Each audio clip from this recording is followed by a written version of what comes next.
Bonsoir à toutes et à tous, il est 22 h, bienvenue dans cette nouvelle édition, voici les principaux titres.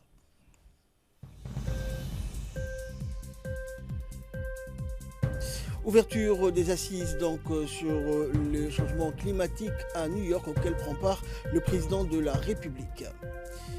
Et concernant la crise des migrants, 4 États européens s'accordent sur la répartition des migrants. Bonsoir à tous. Le président de la République, Ismaël Omar Guelleh, a participé donc à l'ouverture des assises sur le changement climatique convoquées par le secrétaire général des Nations Unies, Antonio Guterres, un sommet donc pour mobiliser les énergies politiques et économiques au plus haut niveau afin de faire progresser donc l'action pour le climat avec pour objectif de permettre la mise en œuvre de nombreux objectifs du programme de développement durable à l'horizon 2030. Pour les experts, ce rassemblement sonne comme une piqûre de rappel pour les gouvernements du monde en retard sur leur engagement pris dans l'accord de Paris. Cet accord adopté en 2015 fixait un objectif commun, contenir le réchauffement climatique bien en dessous de 2 degrés Celsius par rapport à l'ère pré-industrielle afin de limiter les perturbations donc du système Terre. Le président de la République a participé à ce sommet aux côtés de plusieurs chefs d'État et de gouvernement, a prononcé également donc un important discours sur les effets du changement climatique. Il a rappelé que Djibouti était également touché par ses conséquences. Les efforts, les priorités en matière d'investissement sur les infrastructures de base et la lutte contre la pauvreté ne permettaient pas d'atteindre ou de réduire efficacement les effets du changement. En quoi donc le chef de l'État a appelé à ce que le pays soit accompagné dans ses efforts présents et futurs pour atténuer les conséquences du réchauffement climatique. Et dans une allocution prononcée à cette occasion, le président de la République, Ismaël Omar Guelleh, a indiqué que Djibouti a élaboré une stratégie nationale sur le changement climatique ayant pour but de réduire la vulnérabilité et d'augmenter la résilience des populations, des écosystèmes et des infrastructures. Voici les propos du président.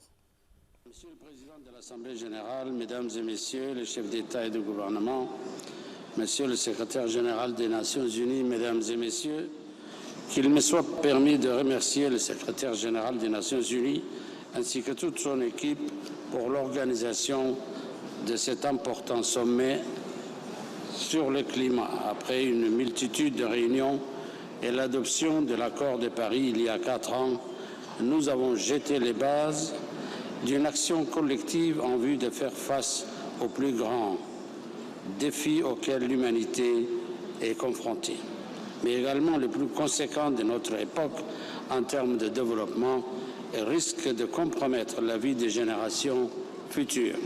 Chaque région a ses spécificités et ses préoccupations environnementales, qui ne sont pas nécessairement les mêmes que dans les autres régions.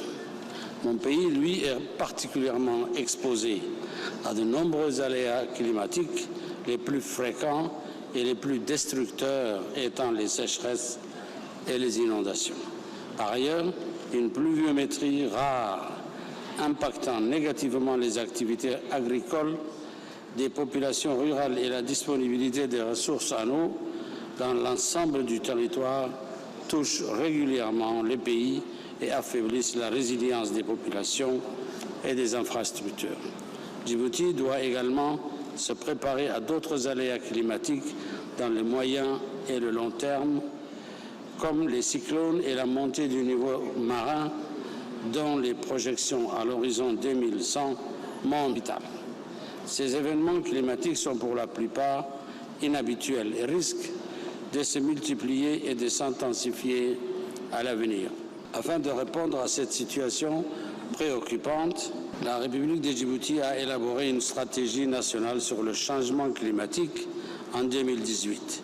Cette stratégie a pour objectif de réduire la vulnérabilité et augmenter la résilience des populations, des écosystèmes et des infrastructures.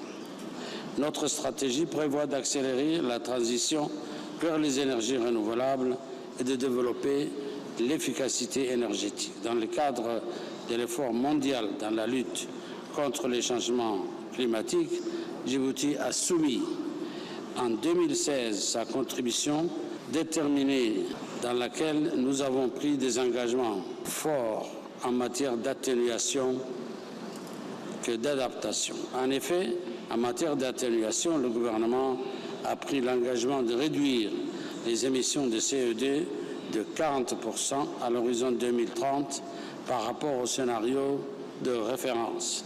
Ce scénario de 40% est dit inconditionnel et les réductions y afférentes seront obtenues grâce à l'exécution de programmes et projets d'énergie et de transport déjà entamés. Dans le cadre du scénario conditionnel, qui suppose un financement supplémentaire de la communauté internationale, Djibouti s'est engagé à réduire de 20% en plus par rapport au scénario inconditionnel. Monsieur le Président, Djibouti respecte d'ores et déjà ses engagements du scénario inconditionnel et a mis en œuvre plusieurs projets qui ont permis de réduire les émissions de CO2 et de renforcer la résilience du pays. Plus de 80% des projets identifiés ont été réalisés. Identifiés dans le scénario inconditionnel ont été réalisés ou sont en cours d'exécution et les impacts positifs majeurs sur le pays en termes d'émissions de GES, mais aussi en termes d'amélioration des conditions de vie de la population sont sans équivoque.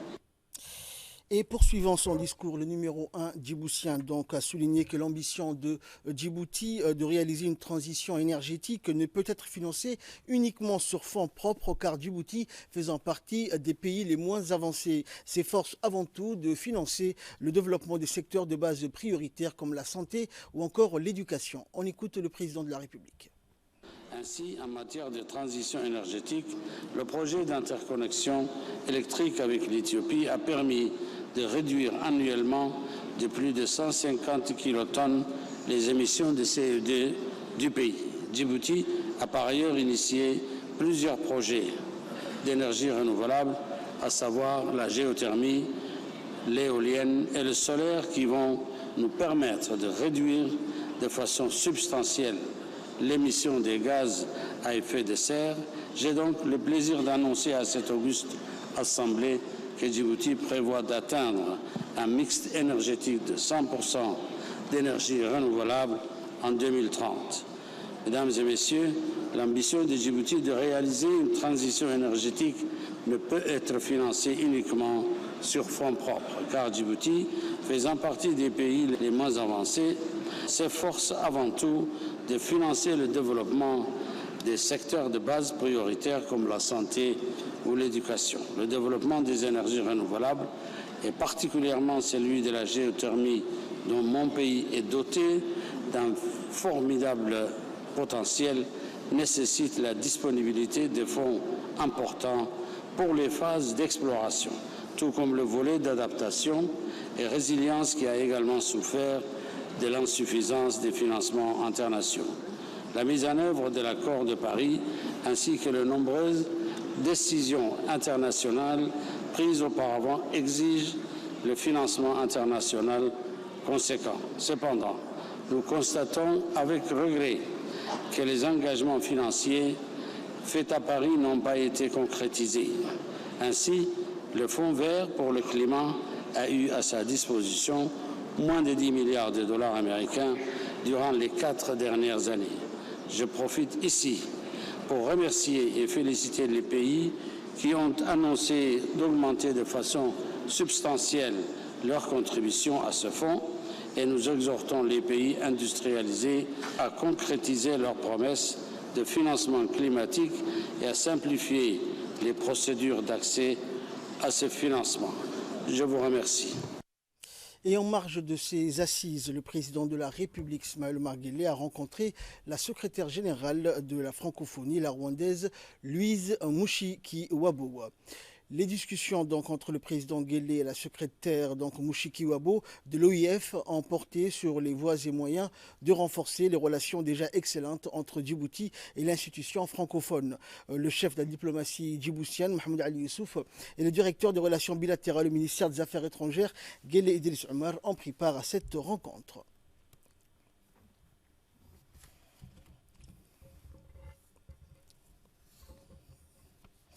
Et en marge de ce sommet des Nations Unies, le chef de la diplomatie djiboutienne et porte-parole du gouvernement, Mahmoud Ali Youssouf, a lu un discours lors d'une soirée de la francophonie. Le ministre donc a félicité la secrétaire générale de l'Organisation internationale de la francophonie pour avoir insufflé une nouvelle dynamique depuis son arrivée. Vous avez inscrit dans votre agenda, a-t-il dit, les questions liées à l'entrepreneuriat, la jeunesse et le numérique, et vous avez fait donc votre fer de lance. Le ministre Mahmoud Ali Youssouf a tenu à rappeler que Djibouti, situé dans la corne de l'Afrique, un temps donc linguistiquement enclavé, autrement dit donc a-t-il mis en exergue le seul espace francophone de la corne de l'Afrique et le seul point d'entrée vers le continent africain. Il a tenu à rappeler que le partage de la langue française, qui n'est pas seulement un moyen de communication, mais également une façon de penser et de réfléchir différemment et de se sentir détenteur d'un même patrimoine commun qu'est la francophonie. Dans l'actualité également, le président de l'Assemblée nationale, Mohamed Ali Hamad, a reçu aujourd'hui une importante délégation donc, du groupe d'amitié Djibouti-France. La délégation Djibouti-France donc, a été introduite auprès du président Hamad par l'ancien Premier ministre Dileita Mohamed Dileita. Et en marge de cette rencontre, donc, s'est tenu également un atelier de soutien à l'administration parlementaire pour une meilleure prise en compte des droits humains par l'Assemblée nationale. Et cet atelier donc, a réuni Bernard François, chef de la section coopération de l'Union européenne, et Marc Bosque, ancien secrétaire général de la Chambre des communes du Canada et qui est à Djibouti en tant qu'expert de l'Union interparlementaire. Cette rencontre donc s'inscrit dans le cadre du projet PRAN qui est financé par l'Union européenne et est mis en œuvre par l'Union interparlementaire. À noter que le groupe d'amitié France-Djibouti de l'Assemblée nationale française était également présent et est venu saluer donc les participants de l'atelier qui se poursuivra jusqu'au 26 septembre prochain.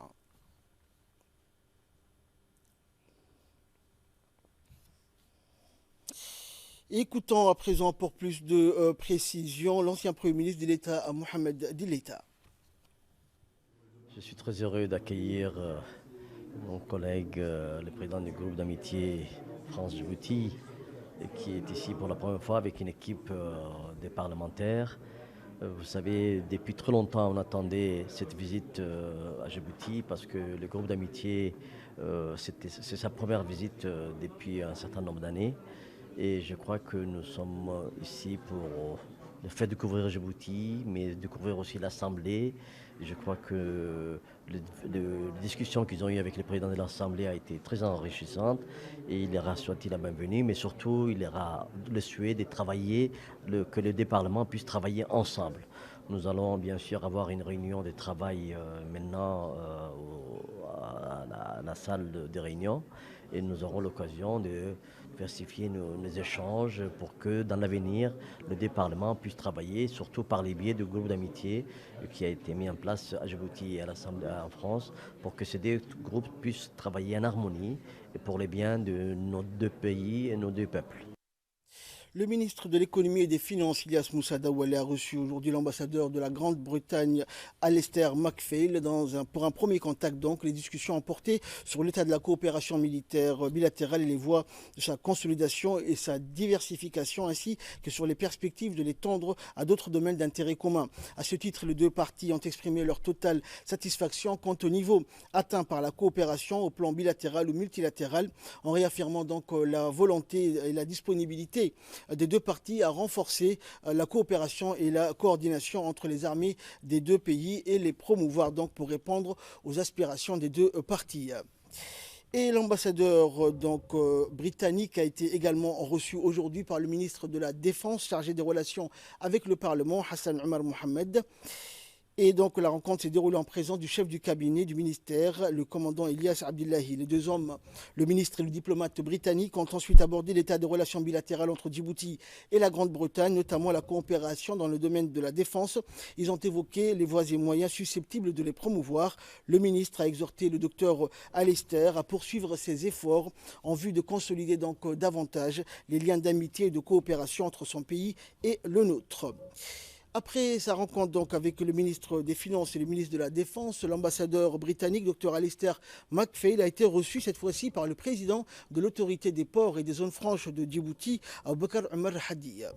Cette visite de courtoisie a été l'occasion pour les deux personnalités de discuter de nos coopérations entre la Grande-Bretagne et la République de Djibouti dans divers domaines stratégiques. Le diplomate britannique a mis l'accent sur l'importance et la place géostratégique de la République de Djibouti, qui est située à un carrefour des échanges maritimes mondiaux.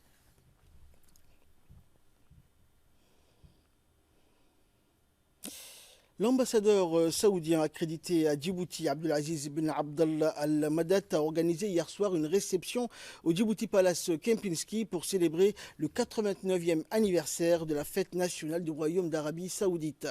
Les participants ont profité de cette occasion pour féliciter l'ambassadeur saoudien et les membres de la mission saoudienne à l'occasion de la fête nationale saoudienne, en insistant donc sur la profondeur des relations djibouto-saoudiennes dans les différents domaines de coopération. Plusieurs membres du gouvernement et des hautes personnalités civiles et militaires ont pris part à cette réception.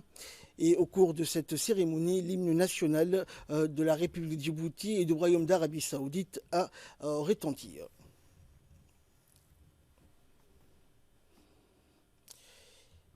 Et après l'hymne, donc, il convient de mentionner que les relations entre Djibouti et l'Arabie Saoudite ont connu un développement remarquable au cours des dernières années grâce au leadership avisé de deux pays représentés par les deux dirigeants, en l'occurrence le président de la République Ismaël Omar Guelleh et le gardien des deux saintes mosquées, le roi Salman bin Abdelaziz Al Saoud. L'ambassadeur saoudien à Djibouti a rappelé donc lors d'une intervention qu'il a prononcée à cette occasion les efforts déployés par le fondateur du Royaume d'Arabie Saoudite, le roi Abdelaziz bin Abdurrahman Al Saoud, afin d'unir le royaume et de conduire le peuple saoudien vers la prospérité, en soulignant que le royaume occupe aujourd'hui une position prestigieuse parmi les pays du monde. Rappelant que le Royaume d'Arabie Saoudite, qui est un partenaire majeur de notre pays, a été l'un des premiers pays à nous soutenir, donc après notre glorieuse indépendance nationale.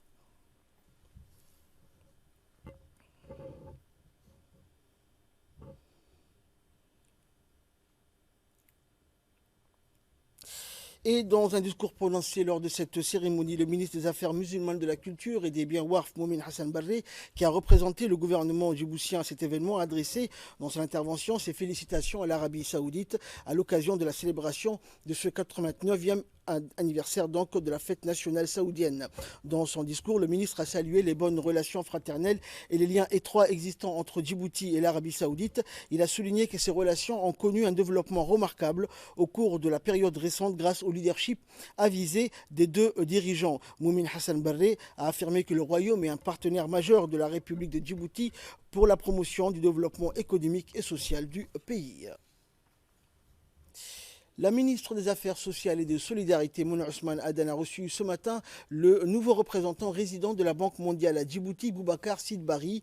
Cette première prise de contact avec Boubacar Sidbari a été l'occasion pour la ministre de lui souhaiter la bienvenue et un plein succès dans la prise de ses nouvelles fonctions. La ministre des Affaires sociales a ainsi indiqué que la Banque mondiale est un partenaire très important de longue date pour relever les différents défis, notamment le développement socio-économique, mais aussi a pu accompagner le ministère des Affaires sociales pour la mise en place des programmes sociaux au fil des années. À son tour, le représentant résident de la Banque mondiale a garanti qu'il allait accentuer ses efforts pour atteindre les objectifs du ministère et ainsi mettre en place des actions d'accompagnement.